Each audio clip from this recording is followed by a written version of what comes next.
Sveiki, bičiuliai. Taigi, ateinančią savaitę, nepalankiausios savaitės dienos, kai galim jaus daugiau įtampos, galimi konfliktai, didesnė tikimybė nelaimingiam atsitikimam, tai būtų vasario 12 ir vasario 16, tai būtent vasario 12 trečiadienį ir vasario 16 sekmadienį būkite tom dienom dėmesingesni. Na ir vidutinės savaitės dienos, kada keičiasi dienos energija, tai būtų vasario 10 pirmadienis, vasario 11 antradienis ir vasario 15 šeštadienis.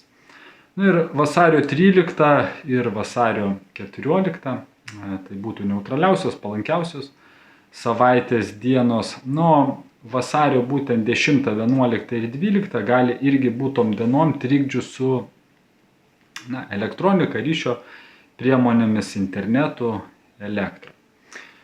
Toliau būtent vasario 11 dieną Merkurijus, kuris atsako už komunikaciją, logiką, verslą, finansus, žiniasklaidą, informacinės priemonės, logistiką, technologijas, jisai pereina į vandenį. Ir tai gali išplėsti labiau būtent sritis susijusias su visom išvardintom arba netgi kažkiek pristabdyti visokie siuntimai, komunikacija ir panašiai. Tai šiuose srityse gali būti tam tikrų pokyčių apribojimų.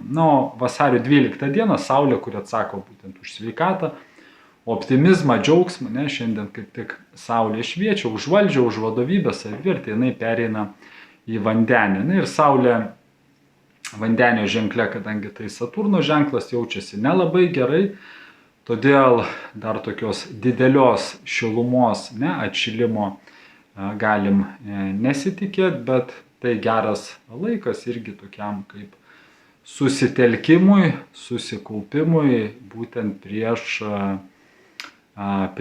Mėnulio Saulės užtemimus, kurie bus kovo mėnesį. Ir apie tai aš pasidalinsiu su jumis kituose video. Tai ką, linkiu visiems tokios prasmingos, gražios savaitės, būkit laimingi ir iki pasimatymo kituose video.